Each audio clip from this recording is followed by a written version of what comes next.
Hey, what up everyone? I'm Sinnycool, and this is Gems of War. And today I have your weekly preview for the week of March 13th, 2023. So let's go. With a song in my heart, new ultra rare troop, Orpheus Priestess. Get this troop with glory from the rewards tab of the shop. Song of the Sands, experience a new world event with your guildmates. Play world event battles every day to unlock rewards. Window of Spirits, the campaign has started. 27 days remaining. Kingdom Pass, the Kingdom Pass has started. 13 days remaining. Make sure you're on track to get everything with those Kingdom Crowns. Week of Humans, all humans gain 10% to their skills. Week of Divines, all divines gain 10% to their skills. And bonus gold, use Orpheus Priestess in PvP and Explore to gain 400 gold. Alright, let's go check out the Soulforge. I kind of already know what is there, and it's pretty awesome, so let's go check it out. Soulforge Troops. And what do we have? Turtleine. Ironhawk Baby. Everybody's been waiting so long for Ironhawk, and it is here today. So everybody dance off, pants off, dance off. Let's go, Ironhawk. Get 2 of these if you can, 3 of these if you can. If you can't, just get 1. It's okay. Just get whatever you can. You've seen how long it took for it to come back around.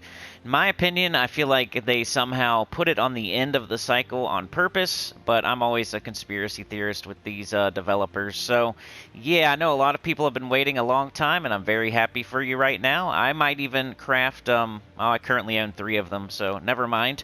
I was going to say if I only had 2, I would go ahead and craft 3. So, with Ironhawk, if you have 0, make sure you at least come out of here with 1. Preferably 2. 2 is the team. You need 2 of them for the team.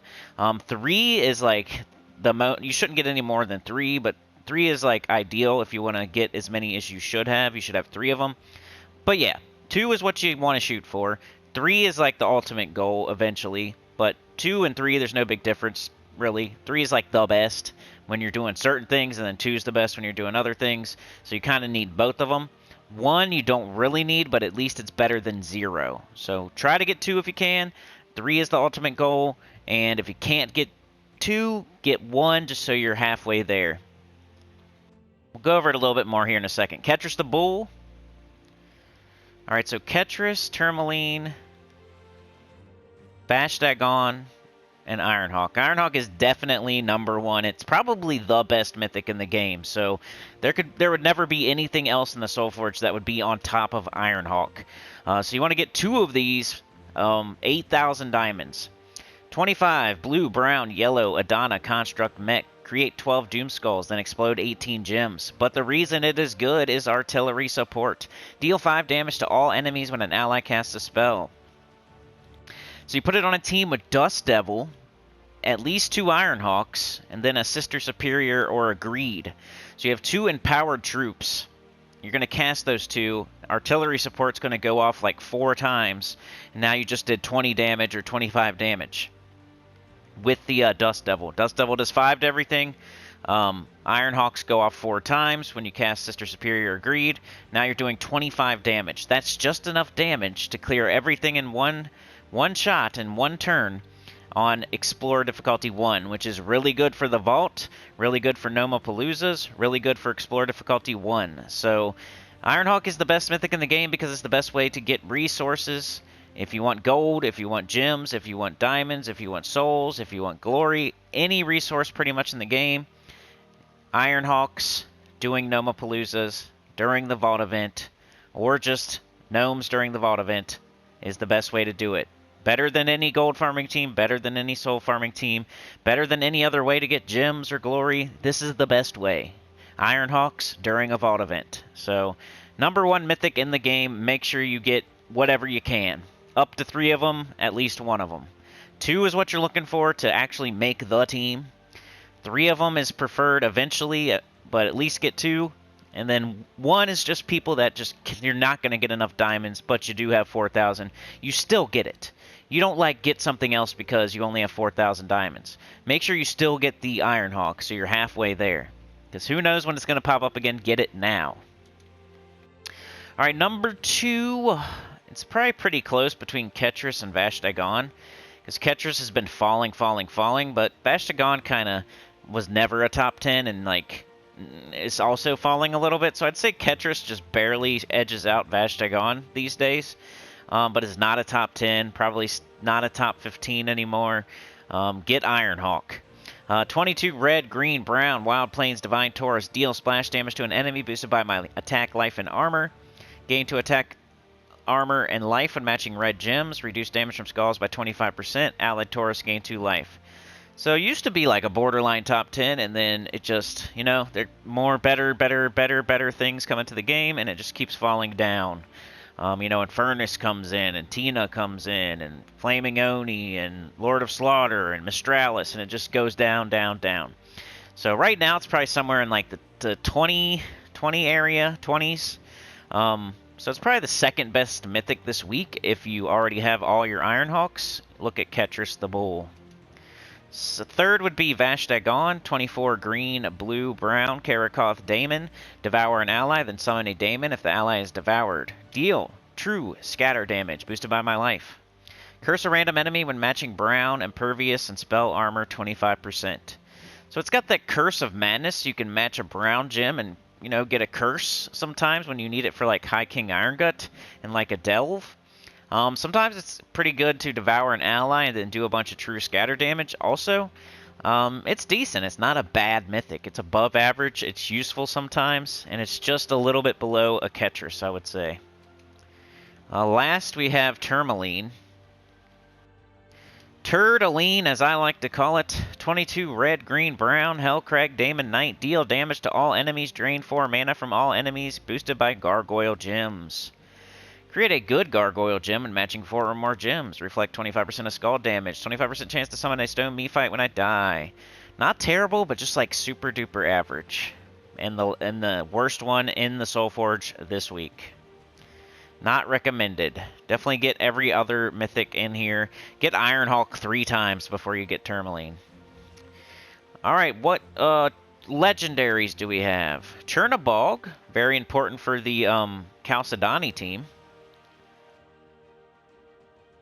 Abergonia,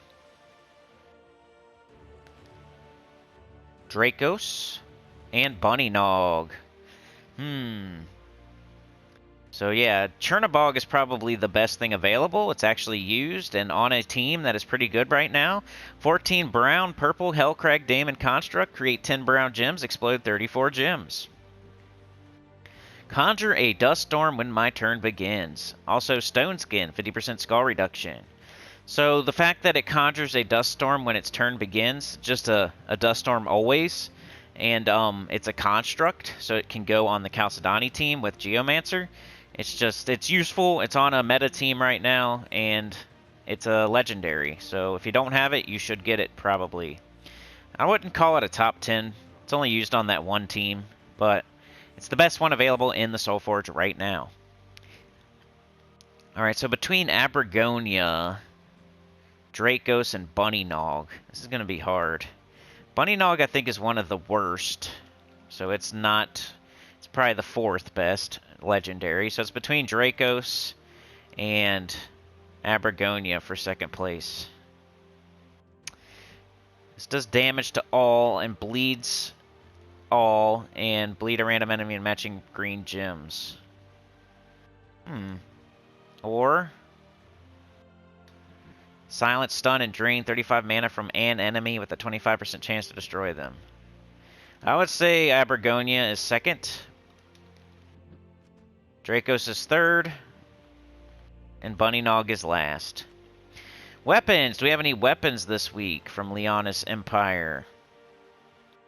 Fleur de Leon is a weapon I'm using in the World Event. Go check out my video. I got World Event teams super early this morning. Go check it out. It's only 6 minutes long, and it has 3 teams on it. Skull and Spell, high, mid, and low. So a team for everybody in the world on that video in just 6 minutes. So go check it out. I also got the scoring on a separate video. It's only like 5 minutes. You can get the team and the scoring in about 10 minutes, just with 2 videos. So Fleur de Leon, if you don't have it, it might be useful in the World Event since it hits 3 enemies. And it can explode also. Pretty nice. It's never used anywhere else though, so if you don't care and you already have a team for the World Event, then you may not need that weapon. Chris Hook is okay. Does a mix of yellow and brown for Lyanna Empire. Also decent for the world event right now. Goes pretty good with like Emperor Corvash. We got blue and yellow for human allies. We got eliminate all armor from an enemy. Gain gold. Boosted by armor eliminated. So nothing too special if I recall correctly, right? Don't remember there being a very good weapon in the Soulforge. Yeah, nothing you can't leave this week without. The only thing would be if you need a weapon for the world event. Because the restriction's kind of not great this week. So you might have to rely on a weapon to at least be a part of your team. So you might want to come to the Soulforge, grab a weapon for the world event. But yeah, the story of that Soulforge is definitely Ironhawk. So make sure you grab as many as you can get. Speaking of the world event, Song of the Sands, let's just skim over it real quick. I already got 2 videos on it. I'll link one at the end of this video.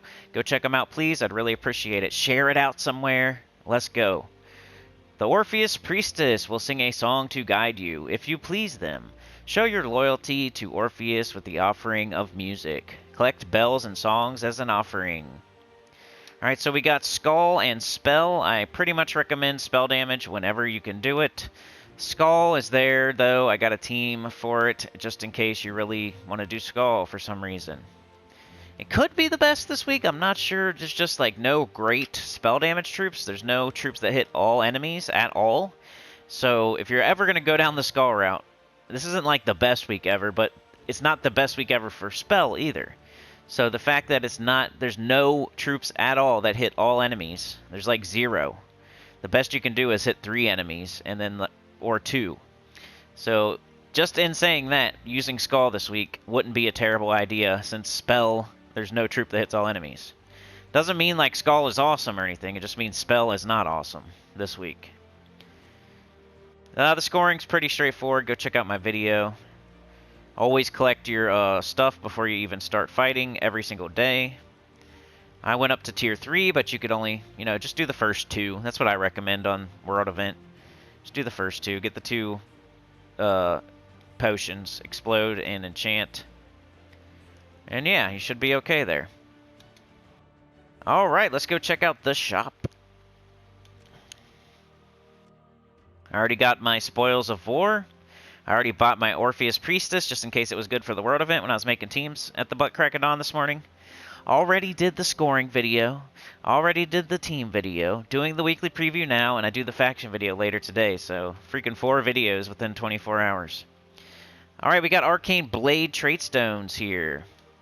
We got the Orpheus Priestess. 11 yellow, blue. Lyanna Empire Divine Human. Give all other allies a quarter of their mana and cleanse them. Immunity to Silence. All allies gain 2 random skill points, and allied humans gain 2 life.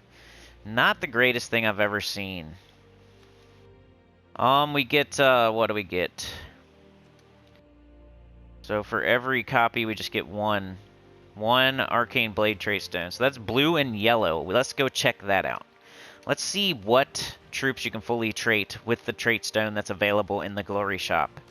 That's something you're going to learn eventually as a beginner. Where do you get trait stones? Well, you could go farm them and explore, but you could also save up your glory and wait for the trait stone to come through in the glory shop and then buy a bunch with glory.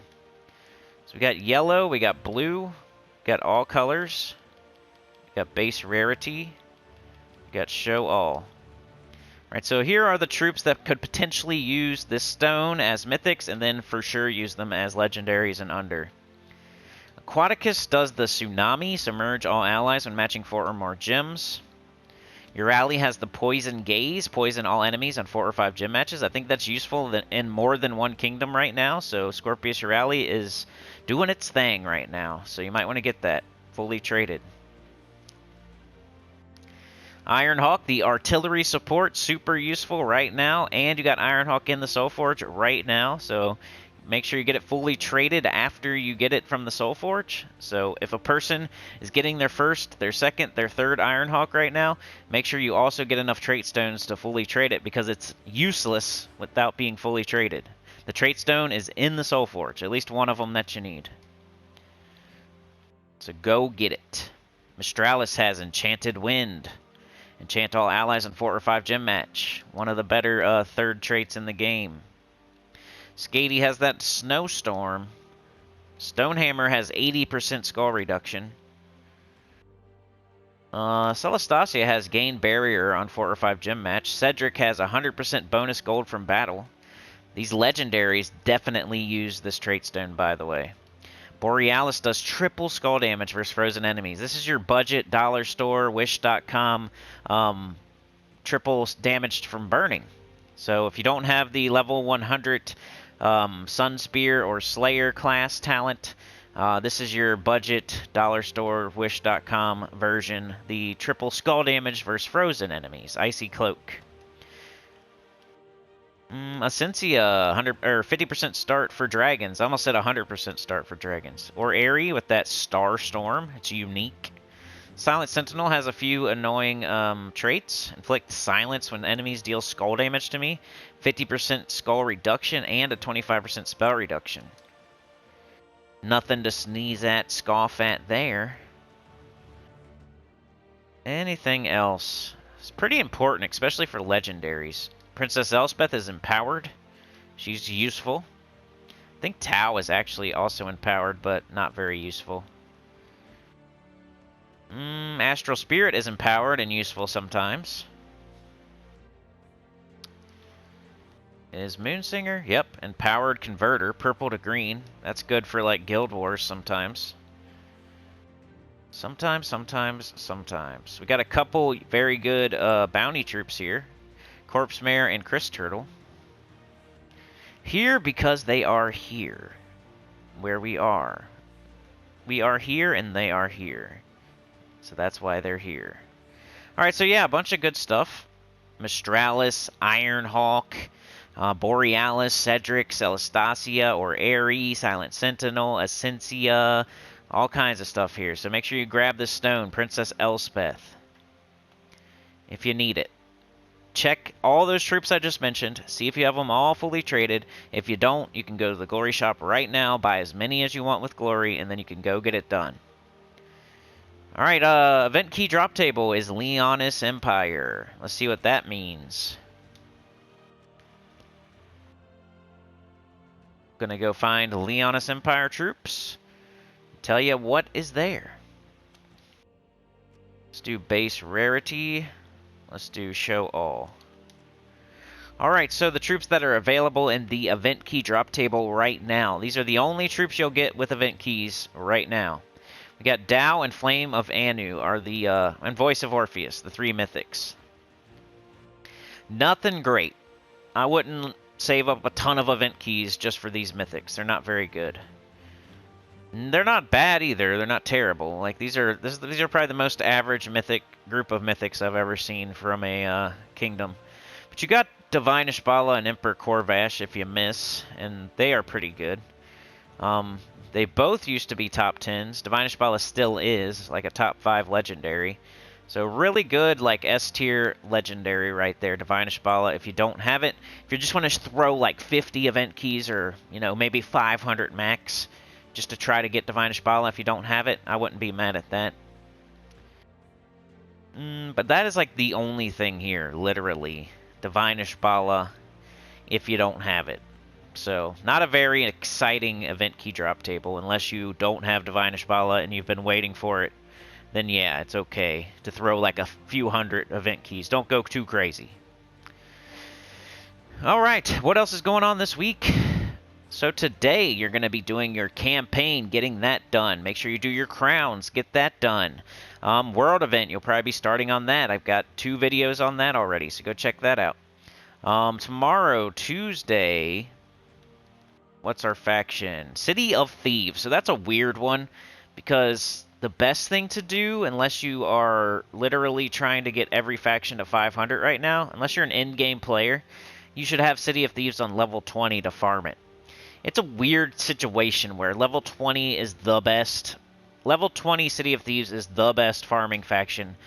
It's even better than level 50 City of Thieves. Like, level 50 City of Thieves is way worse, for some reason, than level 20. It's just a weird quirk of the game that level 20 is worth more. So as far as farming goes, not worth more renown or anything, but as far as farming, like chaos shards and stuff like that, level 20 for some reason is worth the most. So you're supposed to keep City of Thieves, which has lots of good treasure rooms. You can use your Rowan team and blow through it really quickly. It's just the best farming faction. I don't think anyone disagrees. So you're supposed to keep it at 20, because 20 for some reason is worth way more than like 50 would be or 500 would be. So the fact that there's a faction event tomorrow and you want to try to get all rewards because you don't want to, but then you got to keep it at 20, it's just a weird situation. So like I've already screwed that up and messed up my level 20 because I'm in game and I'm trying to get everything to 500 now, so I don't really need to farm anymore. But if you are trying to keep it at, if you're a person that wants to keep it at 20 and do the event, you gotta go all the way to the boss and then run away. So what you do is you do every single room on level 20, you get to the boss, and then you retreat. It still gives you some points for doing all the rooms. And then you do it again. All the rooms, go to the boss, retreat. All the rooms, go to the boss, retreat. And you can build points up enough to get pretty much, I think you can get all rewards. It's just kind of weird and difficult. So that's what you used to have to do before there was level 50, just to, you know, not progress a kingdom or a faction if we didn't want to. And now it's the only one you do that on is City of Thieves. It's weird, it's clunky, you don't have to do it if you don't want to, but if you're still farming in the underworld, which a lot of people probably are, if you don't have all the troops, if you don't have all your horde levels where you want them, if you don't have all your qualities at 10, you know, you probably still need to be farming. So yeah, it's a weird one. City of Thieves. Wednesday, the pet is Alex from Lyanna Empire. Thursday, the class is War Priest. Pretty crappy class that's no one even barely thinks of. If you had to name all the classes off the top of your head, I bet you would forget about War Priest. This weekend we have raids, I'm pretty sure. Super easy raids. Second easiest event in the entire game. Invasion is the easiest, raids is second easiest. You can get like the whole event done in like 10 to 15 minutes, most likely, your share of it, or whatever. If it's a guild event, I don't even remember, it's so easy. I'm pretty sure it is. But you can get your share of it done in like 10 to 15 minutes. But yeah, that is it for everything going on. Let's go to the campaign and get out of here. What's on the adventure board? A little bit of gems. Campaign. Zuke, the vermilion bird of Shintang, was more eloquent, though somewhat mysterious. They told us that a raven spirit had grown very powerful, drawing strength from the mirrored halls in the underworld. But how to defeat this Raven King? Alright, so we got Dominator, win ranked PvP battles. Win Explorer runs in Lyanna Empire at difficulty 7 or higher, and open event chests. Let's do this one real quick just to see what's behind it. This is so easy. Go collect it. Since y'all didn't really like the campaign task videos that I tried. Lyanna Empire Champion. Win any battle using a Lyanna Empire team. That'll be really easy with your World Event team. Just make sure you're using War Priest class. This one, win Explorer runs in Lyanna Empire at difficulty 7 or higher. Probably worth re-rolling. Re-rolling is like the best thing to do. And Green Slayer, that's way easier. Win ranked PvP battles. I kind of need to do that. I might force myself to do that, because I don't think I got to Tier 1 last week, so I missed out on my glory keys. So I kind of want to force myself to do the ranked PvP battles, but that wouldn't be... If you want to skip that one too, go for it. That'd be like skipping Arena or Treasure Hunt, because it would definitely get easier if you re-roll it. But I think I'm going to force myself to do it, since I needed to get PvP to Tier 1. What are we getting? Some more copies of the pet, some keys, a portrait, nothing too crazy. 5 armor. So yeah, that is everything. I think the most important thing, this week was going to be a boring week, not too much going on. There's really nothing crazy in the event key drop table, there's really nothing crazy as far as weapons in the Soulforge, there's no like new events or updates or anything. There's no Mythic, there's no Vault event, it's just Lyanna Empire week, which is also boring because War Priest and City of Thieves. nothing was really going on until we got Ironhawk. Now it's kind of exciting because everybody that didn't have Ironhawk or didn't have 2 Ironhawks or didn't have 3 Ironhawks, now you can get it. Everybody that's been saving up diamonds, now you can use them. So ended up being a kind of exciting week just because Ironhawk is in the Soulforge. And I think that's the whole story of the week this week, Ironhawk. Like, share, subscribe. Consider joining. Helps a lot. Tell your good about the channel, comment below. If you're still listening, Chatathon is going to be this month. It's going to be the last weekend of the month, I'm pretty sure. So I forget what that is. I think it's like the 25th or something like that, around there. So be looking out for information on the Chatathon. It's definitely happening, and I need to start talking about it because there's only like 2 weeks left before it's time to do it. Also, an EverQuest livestream coming too. I know probably nobody cares listening right now, but that's another thing I promised. So yeah, Chatathon for sure, EverQuest livestream for sure. So I'll see y'all next at the faction team video. Peace out.